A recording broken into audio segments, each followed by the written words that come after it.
People love to talk about balance, and in principle, it really is a great thing. In today's fitness world, the concept of balance is often promoted as the holy grail of a healthy lifestyle.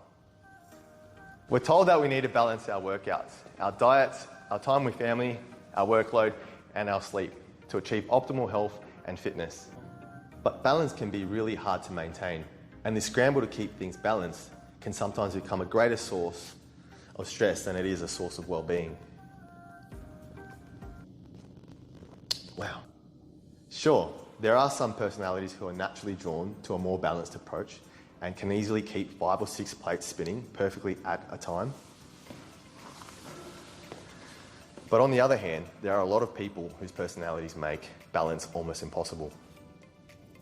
And if they're being completely honest, probably wouldn't enjoy a fully balanced approach anyway. Dr. Tim Sharp is a psychologist and the director of the Happiness Institute in Sydney, Australia. And he says balance is not necessarily consistent with living a great life.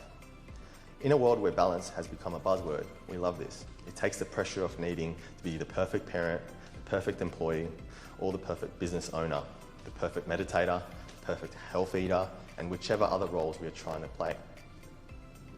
We can be people who follow our passions, who dedicate time to the things that need it, and who get consumed by the things we love and enjoy, like wine or running.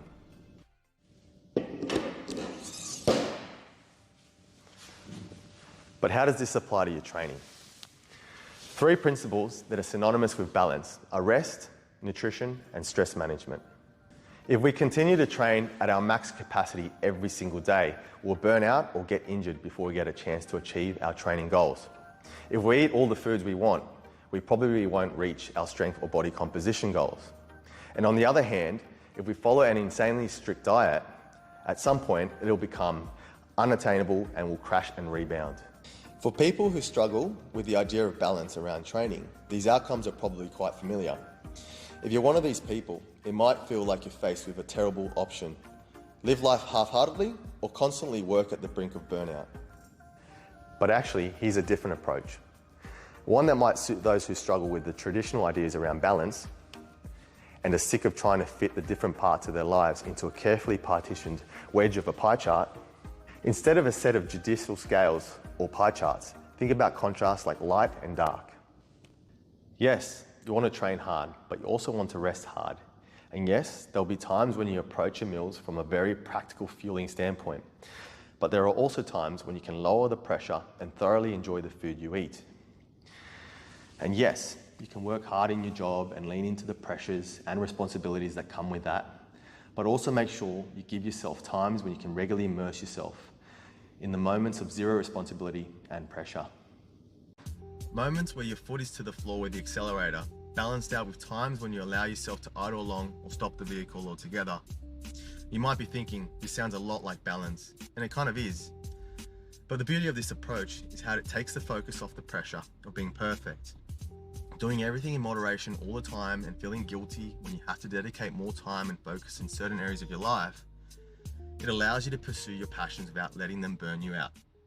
And now let's relate this principle back to the areas of nutrition, rest, and stress.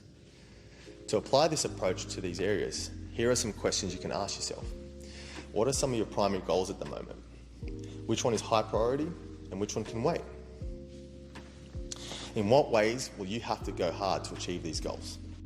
How can you create the frameworks in your life to make some foot to the floor moments possible? And when can you add in some moments of contrast to maintain momentum and keep you sane? How much rest will you need in order to be able to push yourself and apply yourself to achieve this goal? What can you do to make sure you actually get this rest? What are some areas of your life where you can turn down the throttle, put things on hold, or work at maintenance to allow yourself to apply fully to your current goal? This is really important for managing stress and recovery. If the traditional approach to balance works for you, then go for your life. But if you're not one of those people, try the contrast approach instead.